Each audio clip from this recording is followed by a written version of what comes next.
De hecho, la población en las ciudades tiene sus ventajas. En un campo rural es difícil que sus habitantes disfruten de las mismas comodidades que poseen los habitantes de una ciudad.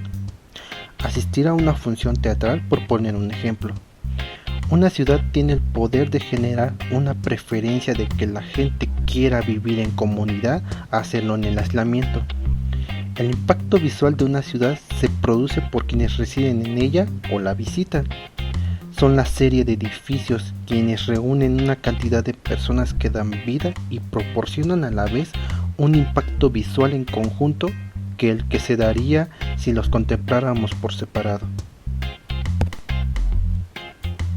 Podemos dar un paseo por un conjunto de edificaciones y al dar la vuelta en una esquina, la presencia de otro u otros edificios nos da la visión que llega a sorprendernos, incluso a asombrarnos, y se genera por un conjunto de edificios que están adaptados a la ciudad. Sin embargo, en el campo es diferente. Una casa o edificio aislado puede generar una vista agradable, pero en un conjunto de edificios genera otro tipo de arte distinto de la arquitectura.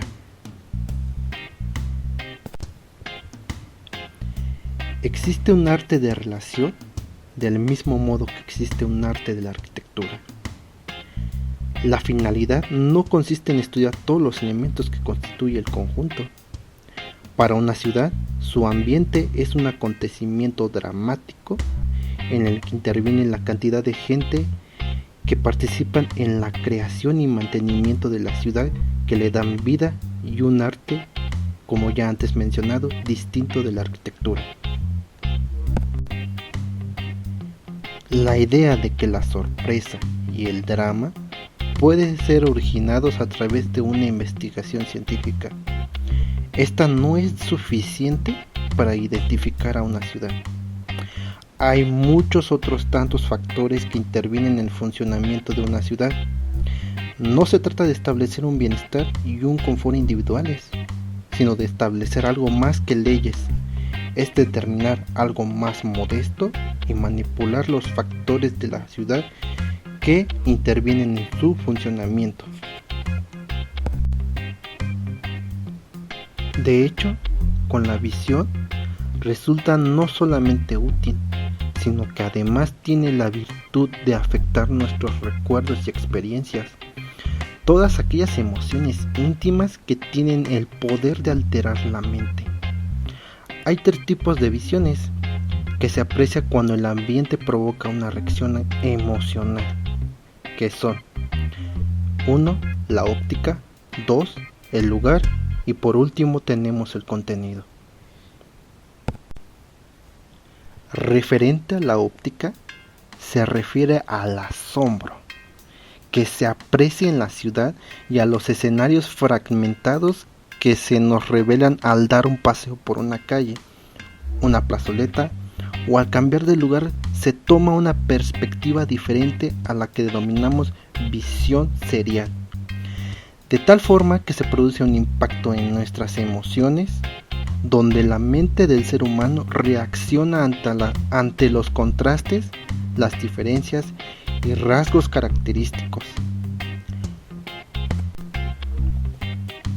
La visión serial se divide en dos elementos: la visión real existente y la visión emergente, donde se dispone de una herramienta valiosa que es la imaginación humana, que moldea a su gusto la ciudad donde se manipulan los hechos transformándolos en situaciones de intensidad emocional.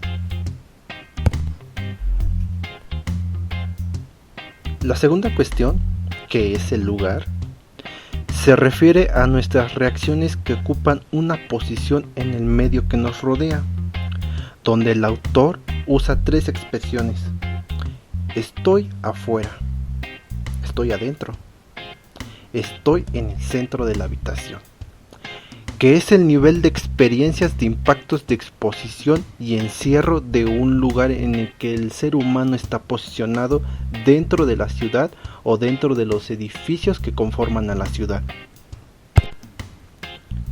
Se puede producir una reacción emocional típica en diferentes lugares. Cuando se desciende de nivel por debajo del suelo de la calle, se experimenta una sensación de encierro en el túnel. Y otra al salir de nuevo a la superficie, donde experimentamos otra sensación, que es la sensación de libertad al salir de él a una plaza abierta o plazoleta. Al experimentar de estar en ella o estar llegando a ella, llámese a una plaza, calle o otro lugar, formulamos un aquí y por automático debemos crear una ahí, donde se genera un cambio de perspectiva e impacto visual en la persona, que poseen una relación mutua existente entre ambos.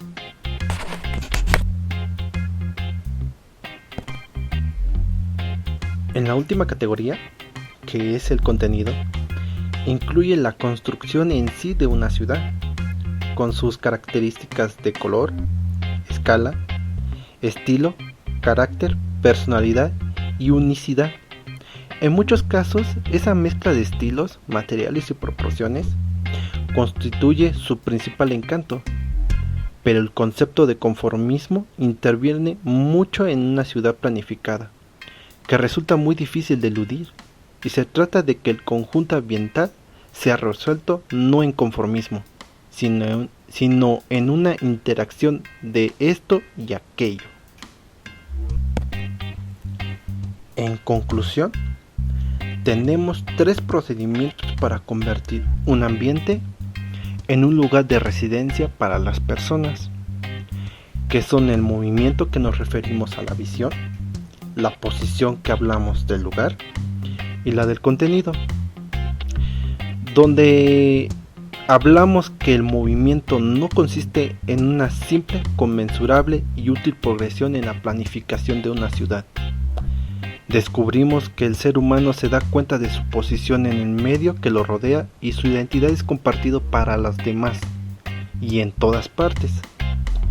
Y por último, tenemos en cuenta que el conformismo mata el acuerdo de diferenciación. Por lo contrario, es fuente de vida dentro de una ciudad.